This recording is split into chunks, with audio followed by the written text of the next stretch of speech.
네, 계속해서 시장의 큰 그림을 그려보는 시간입니다. DS투자증권의 양혜정 투자전략팀장입니다. 안녕하세요. 네, 안녕하세요. 네, 일단 미국에서는 경제 지표가 호전을 보이고 있습니다. CME 페드워치를 보더라도 이에 따라서 6월 기준금리 동결 가능성이 과반을 차지하고 있거든요. 이 시각 현재는. 네. 금리 인하 기조에 대해서 컨센서스가 바뀌고 있는 건가요? 지금 사실 이제 과거를 좀 복기를 해보시면은 3월에 인하해서 지금 6월 갔다가 그게 다시 또 인하 시기를 좀 더 늦추는 것으로 좀 얘기를 나오고 있잖아요.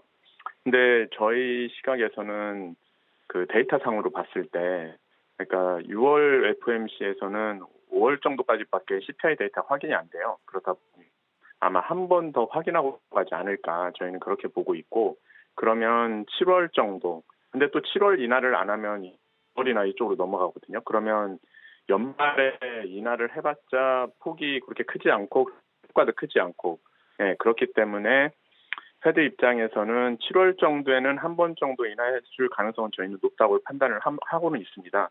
그래서 이제 이게 이제 시장 측면에서 봤을 때는 금리 인하를 안 하는 게 사실 안 지하고 뭐 이러면 사실 좀 리스크. 왜냐하면 시장이 지금 인하를 어느 정도 반영해서 올라왔기 때문에. 그렇지만 저희가 생각했을 때는 최근에 이제 연준이 주목하는 지표들이 점차 이제 고용 아니면은 뭐 소득 양극화라든지 그다음에 재고 부진, 그러니까 고금리에서 피해를 보는 쪽, 그쪽에 좀 주목을 하고 있는 것 같아요. 예, 그렇다 보니까 어느 정도 인하를 해줘야, 좀 너무 늦게 인하했을 때 그쪽에서 문제가 파생돼 가지고 전체적으로 이제 경제 쪽에 좀 악영향을 주는 그런 부분이 더 리스크가 큰 구간이지 않나 저는 그렇게 보고 있고요. 그렇다 보니까 연준이 인하 자체에 대해서 기조는 그대로 유지할 거다 저희는 그렇게 생각하고, 다만 인하 폭이 예전처럼 뭐 100bp 뭐 이랬다면 지금 한 50bp, 뭐 75bp 이 정도 폭 이렇게 보시면 될 것 같습니다. 네.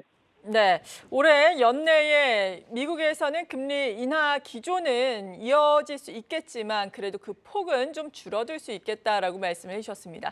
이것에 큰 또 변수가 되는 것이 물가가 되겠습니다. 이번 주 수요일에 CPI가 발표가 되게 되는데 일단 2월에 이어서 헤드라인 인플레이션의 재상승에 대비를 해야 한다 이런 시각도 있더라고요. 어떻게 보고 계십니까? 지금 좀 리스크가 확실히 CPI 쪽에 분명 리스크는 있습니다. 분명. 왜냐면은 3%대까지 가가지고 이제 2%로 안착하지를 못하고 이제 3% 중반 수준에 근접해 가고 있거든요. 3.3, 뭐 3.2 정도인데, 만약에 이번에 이제 예상치가 이제 3.4인데 3.5 이상으로 넘어가면은 분명 저희도 이제 말씀드릴 수 있는 것은 이제 리스크는 분명 리스크다. 그렇다면은 예상치 정도 수준만 나오면은 크게 이제 우려할 바는 아니라고 정도 생각하는데, 왜냐면은 일단 유가는 상승했기 때문에 최근에 이제 그 상승 압력은 분명히 있거든요. 그런데 이제 그동안 미국 물가 압력에 이제 가장 큰 줬던 게 이제 서비스 쪽인데, 최근에 좀 서비스 쪽 관련된 그 선행 지표들, 뭐 가격 지수, ISM 서비스 가격 지수라는 이런 것들은 좀 하락하고 있거든요. 그렇다 보니까 전체적으로 유가 상승에 따른 그 상승 압력하고 이 서비스 쪽 관련된 지표의 하락 압력이 좀 균형을 맞추면서 한 예상치 정도 수준으로 나오지 않을까 이 정도 생각하고 있고요.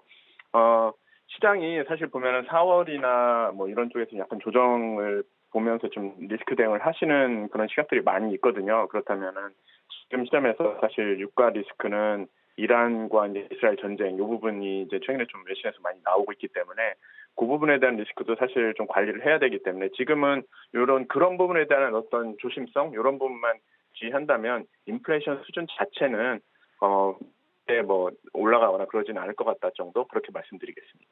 네, 인플레이션에 대해서 수준이 크게 올라가지는 않겠지만 국제유가의 동향을 눈여겨봐야 한다라고 말씀해 주셨고 이번 주에는 또 우리나라의 금융통화위원회도 금요일에 이번에는 열리게 됩니다. 금통위는 어떤 점을 관전 포인트로 살펴봐야 될까요? 예. 금통위 측면에서 보면은 사실 이제 계속 지금 동결을 해왔거든요. 동결을 해왔다면은 그 얘기는 인상할 요인이 크지 않다는 것으로 좀 해석할 수도 있어요. 그러니까 지금은 좀 관망하는 건데, 근데 이렇게 계속 갈 수는 없을 거고 국내 내수가 워낙 부진하다 보니까 그렇기 때문에 좀 내려줄 그 요인도 분명히 있거든요. 그렇다 보니까 저희가 생각할 때는 결국 우리나라 그 통화 정책이라는 것이 그 페드의 어떤 정책에 연동될 수밖에 없고 독립적으로 움직이기는 쉽지 않거든요. 예. 지금 그리고 이제 환율 수준이 지금 1,300 50원, 60원 이 정도 수준인데 그러다 보니까 환율이 여기서 이제 더 높아지면은 물가가 또 우리나라 같은 경우는 좀 자극할 요인이 있거든요. 그렇다 보니까 아마 패드 금리 인하 시기에 맞춰서 그 후에 움직이거나 그렇게 하지 않을까 저희는 그렇게 보고 있습니다. 그런데 이제 지금 워낙 매수가 부진하고 이제 가계부채 이제 특히 이제 피해 문제도 있지만 가계부채 같은 경우가 약간 좀 예전보다 GDP 비중으로 하면 좀 줄었어요. 그러다 보니까 가계부채 우려가 예전 수준 자체는 높지만 전체적인 그 GDP 수준 대비는 낮아졌기 때문에 이 부분의 리스크도 예전보다는 줄었다. 그러면 이제 경제 측면에서 어떤 내수 성장 이런 부분도 좀 봐야 되기 때문에 인하할 명분은 좀 분명히 있다. 이렇게 말씀드리겠습니다. 네. 네. 그리고 지난 금요일 삼성전자의 잠정 실적 발표를 필두로 해서 기업들의 실적 발표가 이어지고 있습니다. 우리나라의 1분기 기업 실적은 시장에 어떤 모멘텀이 될 수 있을지 궁금합니다. 네. 그러니까 삼성전자 실적에서 보듯이 그 24년에는 보면은 이제 분기 수준으로 보면은 약 50조 원대 분기 단위죠. OP 기준으로. 그러면 이게 이제 과거한 그 코로나 금리 인상하면서 시장이 하락했던 요인 중에 하나 이제 기업이익 하락이었는데 기업이익이 급격하게 꺾였던 부분이 이제 정상화되는 그런 과정이라고 보시면 될 것 같아요. 그래서 지수가 이 정도 수준까지 올라온 것도 이제 그런 맥락이라고 보시면 되거든요.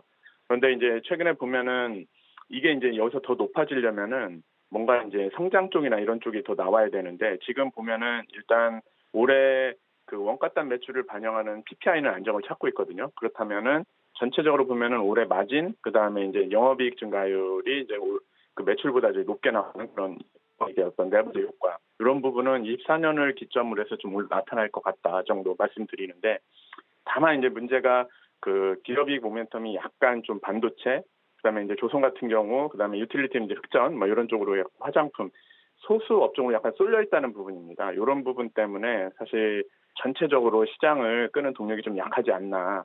그래서 이제 저희가 생각할 때는 하반기로 가면서 이제 다른 업종까지 같이 올라와 줘야 전체적으로 시장이 박스권을 벗어날 수 있지 않을까 이렇게 말씀드리겠습니다. 네. 그리고 오늘 또 일부 금융주들이 올라오고 있는데 저 PBR과 관련된 종목들 1월 말부터 국내 증시 외국인의 수급과 함께 시장을 좀 이끌었습니다. 수요일에 당장 또 국회의원 총선이 예정이 돼 있는데 이 총선 이후에 저 PBR 모멘텀을 더 추가적으로 들고 갈 수 있을지 물론 우리가 결과를 봐야 되겠지만 어떤 시나리오를 세울 수 있을까요? 일단 이제 밸류업 정책이 아시다시피 이제 법 개정이 항상 필요해야 되는 해야 이제 효과를 볼 수 있는 정책이거든요. 그러다 보니까 아마 시장에서는 선거 결과를 계속 눈여겨보는 것 같아요. 저희가 생각할 때는 이제 물론 이제 선거 결과에 따라 대하지 않게 팽팽한 수준 정도로만 나와줘도 나쁘진 않다. 저는 그렇게 보고 있거든요. 왜냐하면 이 밸류업 정책이라는 것이 일본에서 보듯이 굉장히 길게 추진해야 되는 거예요. 그러다 보니까 팽팽한 정도 수준만 나오면은 법 개정을 할 수 있는 시간을 지나면서 뭐 토론을 한다든지 뭔가 정책적인 어떤 교집합을 찾아가는 과정에서 그러면은 시장에는 좀 긍정적인 영향을 주지 않을까 정도로 저희는 그렇게 생각을 하고 있고요. 다만 이제 여당이 크게 질 경우 이제 이 부분이 이제 문제가 되겠죠. 그럴 경우에는 이 밸류업 쪽 관련 업종은 좀 흔들릴 수가 있습니다. 왜냐하면 이쪽 업종이 사실 그런 부분에 어떤 기대로 좀 올라왔기 때문에 그 부분이 좀 약해지면은 시장은 아마 한번 흔들리고 저희가 생각할 때는 이제 이익 모멘텀이 괜찮은 쪽 그쪽으로 시장이 다시 이제 쏠리면서 안정을 찾아가지 않을까 그 정도로 말씀드리겠습니다. 네. 네. 코리아 디스카운트 해소 아무튼 어느 쪽이 어떤 결과가 나오든 전체의 영속성은 가져갈 수 있기를 좀 바래 보겠습니다. 마지막으로 4월의 투자 전략 전반적으로 세워주신다면 어떻겠습니까?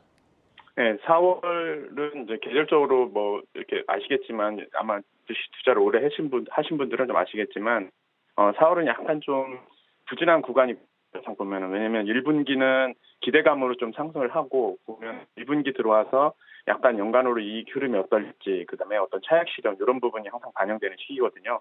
그리고 이제 밸류에이션 상으로도 보면은 지금 2,700점까지 가면 PBR 1배 수준이 좀 근접해 있어요. 근데 이게 PBR 1배 수준을 넘어서려면 사실 이제 금리나 그다음에 국내는 좀 내수가 안 좋고 그다음에 전체적으로 보면 수출도 그 반도체 중심으로만 좀 약간 좀 회복이 좀 강한 편이라 다른 업종 산업까지 좀 수출이 증가해야 되거든요. 그렇다 보니까 이제 그런 부분에 대한 어떤 그 부분이 약하지 않나. 그래서 저희가 생각할 때는 좀 기업이익이라든지 이런 부분이 추세적으로 상승하려면 페드가 금리 인하를 해주고 그 후에 이제 그것을 통해서 이제 다른 국가들, 뭐 유럽이나 중국 등에 약간 숨통이 트이면서 글로벌 수요가 전체적으로 확산되는 구간. 그렇게 되면은 한국 수출도 하반기 들어가면서 이제 다른 업종, 이제 반도체를 제외하고도 확산될 수가 있거든요. 그때가 저희는 좀 기회라고 생각하고 있고요. 그래서 지금 높아진 하지린율에서 약간은 좀 내려오는 부분이 좀 필요하지 않나 저희는 그렇게 보고 있습니다. 그래서 지금은 약간 인플레이션, 금리나 논란 이런 부분에서 잡은 구간 뭐 이렇게 생각하고 대응하시면 될 것 같습니다. 네, 지금까지 DS투자증권의 양혜정 투자전략팀장이었습니다. 고맙습니다. 네, 감사합니다. 계속해서 다양한 경제 이슈를 알고 싶다면 구독과 좋아요, 알림 설정 부탁드립니다. AI 캐스터 권미정이었습니다.